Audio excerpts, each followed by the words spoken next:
We all know leaders who seem naturally gifted, charismatic, confident, good communicators, strong decision makers. Early on, man, I leaned heavily on the skills that I thought I had to be able to get our church going. Talent, communication, personality.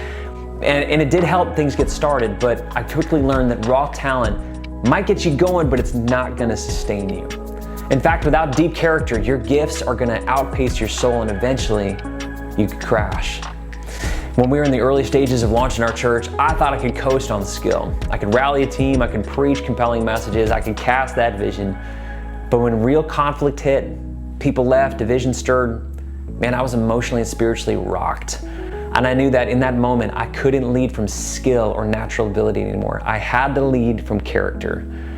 And it wasn't until I committed to cultivating deep spiritual disciplines, including sustained daily time with God, embracing accountability, and even letting God do the deeper work inside me, that I found the strength, stability, and clarity to keep going strong. And I realized to finish the race, I've got to be character driven.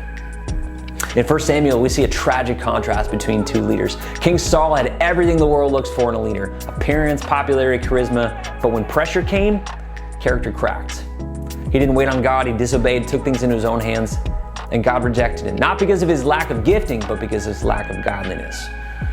Then comes David, a humble shepherd boy, but God chose him because he was a man after God's own heart. David wasn't perfect, but he was deeply surrendered. His character, shaped in solitude, prayer, worship, it made him the kind of leader God could trust, and that's the invitation.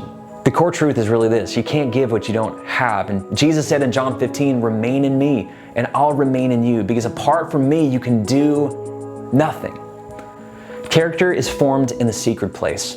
When we skip spiritual disciplines, we try to manufacture output from an empty tank, it eventually catches up to us.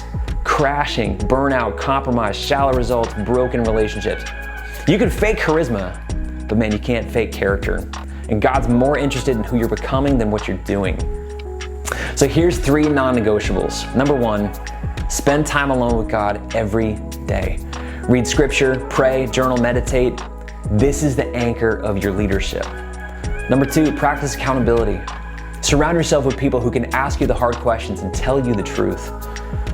And 3, live out the fruit of the Spirit. Let your leadership be filled with love, joy, peace, patience, kindness, goodness, faithfulness, gentleness, and self-control. These are the marks of a mature, Spirit-filled leader.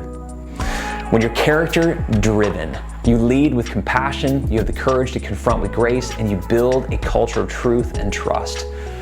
Character is who you and I are when no one's looking.